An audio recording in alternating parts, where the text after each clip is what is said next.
அதில் விஜயகாந்த் அதில் எப்படி யாருனாருன்னா, பாமக டாக்டர் ராமதாஸ் கூட சேலஞ்ச் பண்ணும்போது கருப்பு கொடி காட்ட வந்த பாமக ரஜினி ரசிகர்களை சாத்தூரில் நடந்த விஷயம் தெரியும்.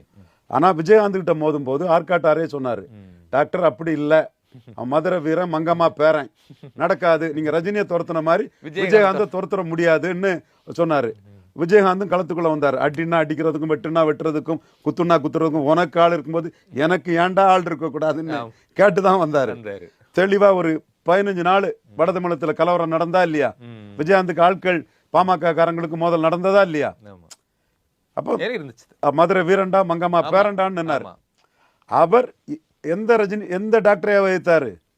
2004 ஊதி பெருக்க விட்ட பலூன்னு எங்க அண்ணன் ரஜினிகாந்த ஊசி வச்சு குத்தி ஒண்ணுமில்லன்னு காட்டிட்டேன்னு அத்தனை தொகுதிகளும் ஜெயித்து மத்திய சுகாதாரத்துறை அமைச்சர் வாங்கின கலைஞரே இவர் இல்லைன்னா இங்க வடதமிழகத்தில் அரசியல் இல்லைன்னு ராஜ்சபா பாமகவுக்கு கொடுத்து வாங்கின டாக்டர் ராமதாஸ விருத்தாச்சலத்தில் சிங்கத்தை அதன் குகைக்குள்ள போய் சந்திச்சாரு அழகர்சாமி ஐயா, மக்கள் தொண்டார் அழகர்சாமி நாயுடு மகன். நம்ம அன்னைக்கும் அவரை எந்த அளவுக்கு பண்ணணுமோ என்னைக்கும் அந்த இது நமக்கு மதிப்பு மரியாதையும் அவர் மேல என்னைக்கு நிரந்தரம். அந்த இடத்துக்குள்ள விருத்தாச்சலம் பண்ருட்டி அண்ணன் ஸ்ட்ராட்டஜைஸ் பண்ணாரு, அவர் விருத்தாச்சல ஜெயித்தாரு.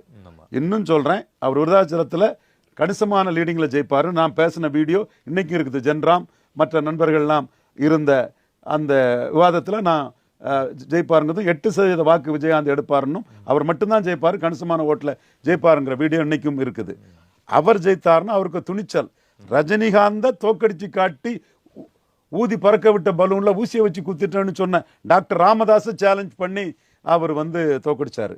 ஸோ அதில் விஜயகாந்த் அதில் எப்படி யாருனாருன்னா, பாமக டாக்டர் ராமதாஸ் கூட சேலஞ்ச் பண்ணும்போது கருப்பு கொடி காட்ட வந்த பாமக ரஜினி ரசிகர்களை சாத்தூரில் நடந்த விஷயம் தெரியும். ஆனால் விஜயகாந்த் கிட்ட மோதும் போது ஆர்காட்டாரே சொன்னார், டாக்டர் அப்படி இல்லை, மதுரை வீரன் மங்கம்மா பேரன், நடக்காது, நீங்க ரஜினியை துரத்துன மாதிரி விஜயகாந்தை துரத்துற முடியாதுன்னு சொன்னாரு. விஜயகாந்தும் களத்துக்குள்ள வந்தார். அடினா அடிக்கிறதுக்கும், வெட்டுனா வெட்டுறதுக்கும், குத்துனா குத்துறதுக்கும், உனக்கு ஆள் இருக்கும்போது எனக்கு ஏன்டா ஆள் இருக்கக்கூடாதுன்னு கேட்டுதான் வந்தாரு. தெளிவா ஒரு 15 நாள் வடதமிழத்துல கலவரம் நடந்தா இல்லையா? விஜயகாந்துக்கு ஆட்கள் பாமக காரங்களுக்கு மோதல் நடந்ததா இல்லையா? அப்போ மதுரை வீரண்டா மங்கம்மா பேரண்டான்னு நின்னாரு. அவர் எந்த டாக்டரையா வைத்தாரு? 2004 ஊதி பெருக்க விட்ட பலூன்னு எங்க அண்ணன் ரஜினிகாந்த ஊசி வச்சு குத்தி ஒண்ணுமில்லன்னு காட்டிட்டேன்னு அத்தனை தொகுதிகளும் ஜெயித்து மத்திய சுகாதாரத்துறை அமைச்சர் வாங்கின கலைஞரே இவர் இல்லைன்னா இங்க வடதமிழகத்தில் அரசியல் இல்லைன்னு ராஜ்சபா பாமகவுக்கு கொடுத்து வாங்கின டாக்டர்